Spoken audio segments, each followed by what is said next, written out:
اعوذ باللہ من الشیطان الرجیم بسم اللہ الرحمن الرحیم رب اشرح لی صدری ویسر لی امری واحلل عقدۃ من لسانی یفقہوا قولی۔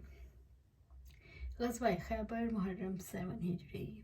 محرم 7 ہجری میں آپ صلی اللہ علیہ وآلہ وسلم نے خیبر کا قصد فرمایا۔ اس موقع پر ان لوگوں نے بھی اجازت چاہی جو حدیبیہ میں پیچھے رہ گئے۔ آپ صلی اللہ علیہ وسلم نے اعلان فرمایا، میرے ساتھ وہی آدمی روانہ ہو جسے جہاد کی خواہش ہے، رہا مال غنیمت تو اس میں سے کچھ نہ ملے گا۔ نتیجہ یہ ہوا کہ بیت رضوان والے 1400 افراد کے سوا کوئی نہ نکلا۔ آپ صلی اللہ علیہ وسلم نے مدینے کا انتظام صبا بن عرفہ غفاری رضی اللہ عنہ کو سونپا، پھر خیبر جانے والے معروف کاروانی راستے پر چل پڑے۔ تقریباً آدھا راستہ طے کر لینے کے بعد آپ نے ایک دوسرا راستہ منتخب فرمایا جو ملک شام کی جانب سے خیبر پہنچتا تھا۔ مقصد یہ تھا کہ اس طرح یہود کے ملک شام بھاگنے کا راستہ بند کر دیں۔ آپ نے آخری رات خیبر کے قریب گزاری مگر یہود بے خبر رہے۔ پھر صبح فجر کی نماز اندھیرے میں پڑھی اور سوار ہو کر خیبر کی وادی کا رخ کیا۔ ادھر یہودی بے خبری میں اپنے پھاوڑے اور ٹوکریاں وغیرہ لے کر اپنی زمینوں میں نکلے تو اچانک لشکر دیکھ کر چیختے ہوئے بھاگے، واللہ محمد صلی اللہ علیہ وسلم لشکر سمیت آ گئے۔ نبی صلی اللہ علیہ وآلہ وسلم نے فرمایا، اللہ اکبر، خیبر تباہ ہوا۔ جب ہم کسی قوم کے میدان میں اتر پڑتے ہیں تو ڈرائے ہوئے لوگوں کی صبح بری ہو جاتی ہے۔ خیبر مدینے سے 171 کلومیٹر شمال میں ہے۔ اس وقت اس کی آبادی 3 حصوں میں بٹی ہوئی تھی، ایک نطاتا، دوسرا قطبیہ، تیسرے شک۔ نطاتا میں 3 قلعے تھے، حصن نعیم، حصن صعیب بن معاذ، حصن زبیر۔ شک میں 2 قلعے تھے، حصن ابئی، حصن نظار۔ اور قطبہ میں 3 قلعے تھے، حصن کموز، حصن وطی، حصن سلالم۔ ان کے علاوہ خیبر میں مزید قلعے اور گڑھیاں بھی تھیں، مگر وہ چھوٹی تھیں اور قوت و حفاظت میں ان قلعوں کے ہم پلے نہ تھیں۔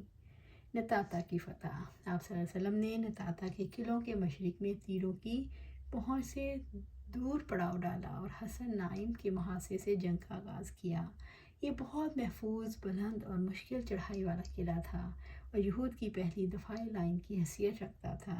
اسی میں ان کا شہزور بہادر مرحب بھی تھا جو 1000 مرد کے برابر مانا جاتا تھا۔ کہا جاتا ہے کہ چند روز فریقین میں تیر اندازی ہوئی، پھر آپ صلی اللہ علیہ وسلم نے فتح کی بشارت دیتے ہوئے فرمایا، کل میں جھنڈا ایسے شخص کو دوں گا جو اللہ اور اس کے رسول سے محبت رکھتا ہے اور جس سے اللہ اور اس کا رسول محبت کرتے ہیں۔ یہ سن کر انصار و مہاجرین سب نے اسی آرزو کے ساتھ رات گزاری کہ جھنڈا اسے دیا جائے۔ صبح ہوئی تو آپ صلی اللہ علیہ وسلم نے فرمایا، علی کہاں ہیں؟ صحابہ نے کہا، ان کی آنکھ دکھ رہی ہے۔ آپ صلی اللہ علیہ وسلم نے انہیں بلا بھیجا اور بلائے گئے۔ آپ نے ان کی آنکھ میں لعاب دہن لگایا اور دعا فرمائی، وہ اسی طرح شفا یاب ہو گئے گویا انہیں کوئی تکلیف ہی نہ تھی۔ پھر انہیں جھنڈا دیا اور فرمایا، جنگ سے پہلے انہیں اسلام کی دعوت دو۔ ادھر یہود نے اپنی عورتیں اور بچے شک کے قلعے میں منتقل کر دیے۔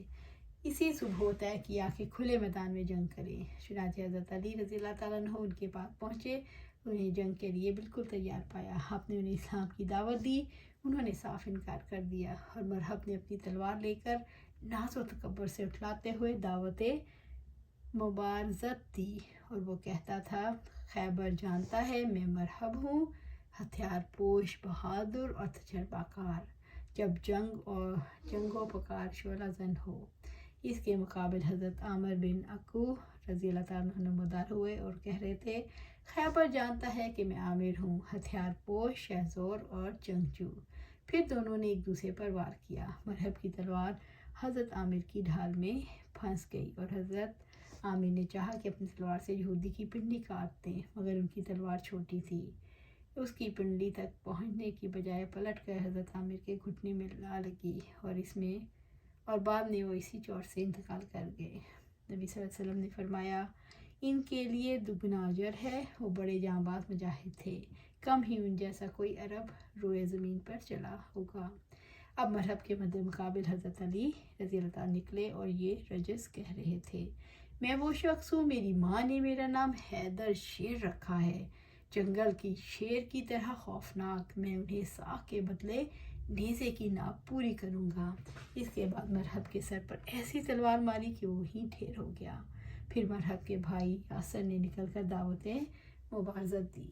ان کے مقابل زبیر بن عوام رضی اللہ تعالیٰ عنہ اتار ہوئے اور اسے اس کے بھائی کے پاس پہنچا دیا۔ اس کے بعد گھمسان کا رن پڑا اور کئی یہودی مارے گئے، جس سے ان کے حوصلے ٹوٹ گئے۔ وہ اپنے مورچے چھوڑ کر بھاگ نکلے۔ مسلمانوں نے ان کا پیچھا کیا اور قلعے میں داخل ہو گئے۔ یہود نے بھاگ کر اسے متصل حصن الصعب میں مورچہ بندی کی۔ مسلمانوں کو حصن نعیم میں بہت سا غلہ، کھجور اور ہتھیار ہاتھ آ گئے۔ اس کے بعد مسلمانوں نے حضرت حباب بن منظر رضی اللہ تعالیٰ عنہ کی زیر قیادت حصن صعب کا محاصرہ کر لیا۔ یہ محاصرہ 3 دن جاری رہا۔ تیسرے روز آپ صلی اللہ علیہ وسلم نے فتح اور غنیمت کی دعا کی، پھر مسلمانوں کو حملے کی دعوت دی۔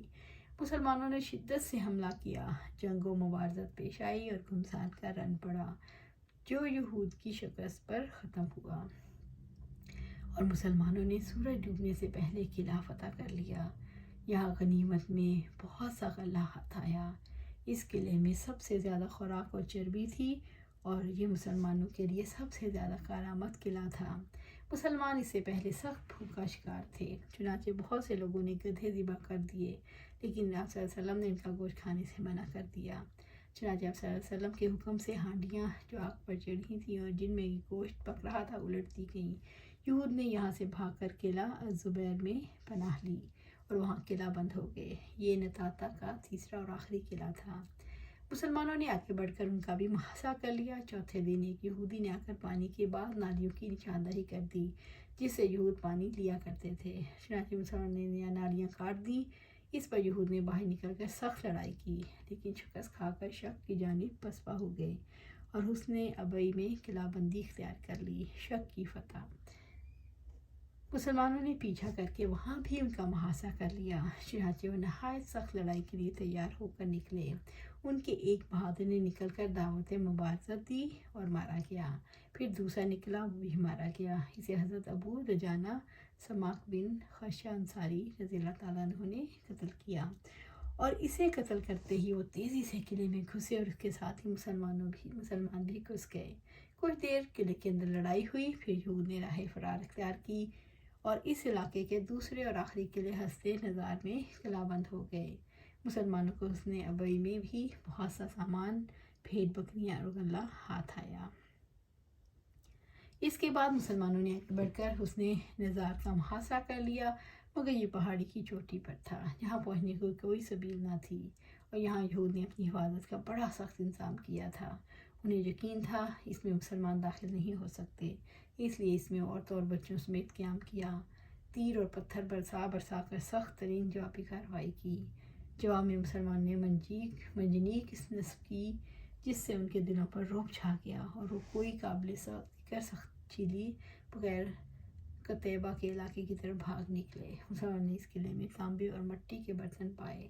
آپ صلی اللہ علیہ وسلم نے فرمایا انہیں دھو لو اور ان میں پکاؤ۔ قتیبہ کی فتح۔ انشاءاللہ اس کو آگے جاری رکھیں گے۔ اللہ سبحانہ وتعالی سے دعا ہے کہ ہمیں قرآن و سنت پر عمل کرنے کی توفیق دے اور اس پر جمع دے۔ آمین یا رب العالمین۔